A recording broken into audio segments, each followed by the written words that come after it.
Tu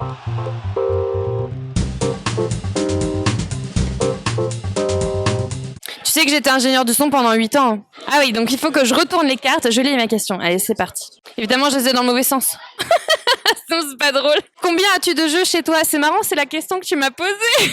Tout le monde dirait qu'on en a trop, mais ou pas assez en fait au choix. Mais je pense que j'en ai environ 200 quand même, extension comprise. Je suis quand même quelqu'un de raisonnable. Il faut pas. Qu'est-ce qui t'a amené aux jeux de société? Alors j'étais toute petite, j'avais environ 7-8 ans en colo quand je jouais au Loup-garou de Tierce-Lieu, à l'époque où c'est sorti.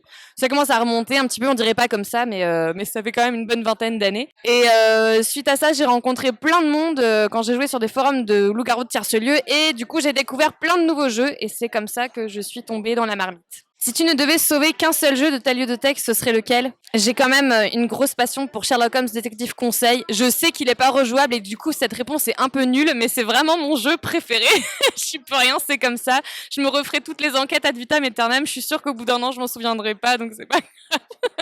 Qu'est-ce qui te plaît le plus dans ton activité? Faut savoir que c'est assez nouveau pour moi, ça fait que quelques mois que je pratique cette activité, donc j'aime la nouveauté, j'aime la fraîcheur, j'aime le fait de pouvoir être moi-même sans avoir besoin de mettre un filtre, et donc si je suis un peu faux-folle, je crois que personne m'en veut, au contraire. Le jeu qui a moins d'un an qui t'a beaucoup plu?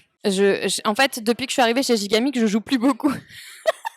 C'est un comble, mais voilà, je joue plus beaucoup à la maison. Alors, moins d'un an, il a pas moins d'un an, mais est-ce que ça compte? Je l'ai eu à Noël l'année dernière, c'est Aeon's End, et voilà, je crois que je pourrais acheter la collection complète, je ne m'en lasse pas, c'est un jeu que j'adore, mais j'adore les deck building d'une manière générale, et il est vraiment top.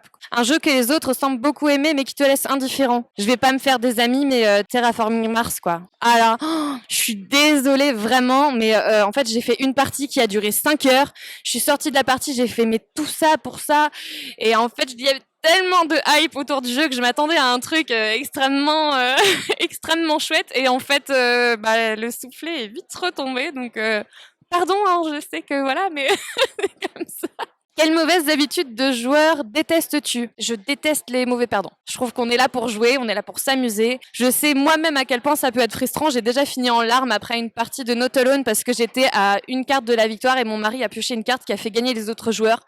Et j'étais dégoûtée, j'en ai pleuré, mais je leur en ai quand même pas voulu. Quel est ton meilleur souvenir de salon? Alors c'est mon premier cette année en tant que professionnel. L'année dernière, j'y étais en tant que chroniqueuse pour Proxy Jeux, qui était complètement une autre casquette. Et je crois que mes meilleurs souvenirs restent toutes les rencontres qu'on peut faire avec les gens, de mettre enfin des visages sur des voix ou sur des pseudos avec des gens qu'on échange autour, et de voir tous ces sourires et tous ces gens heureux, ça me rend moi-même très heureuse.